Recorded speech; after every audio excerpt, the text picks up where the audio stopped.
দাদু গো তোমার হাত ধরিয়া কই এবার বিয়া না করাইলে দেশে থাকবার নই। দাদু গো তোমার হাত ধরিয়া কই এবার বিয়া না করাইলে দেশে থাকবার নই। দাদু গো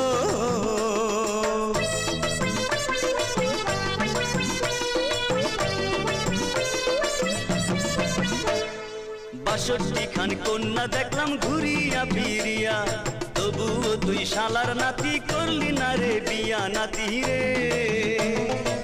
৬২ খান কন্যা দেখলাম ঘুরিয়া ফিরিয়া, তবুও তুই শালার নাতি করলি না রে বিয়া। যা যা তুই দূরে সইরা যা, তোর বিয়ায় আমি আর করাইতে পারুম না নাতি রে। দাদু গো তোমার হাত ধরিয়া কই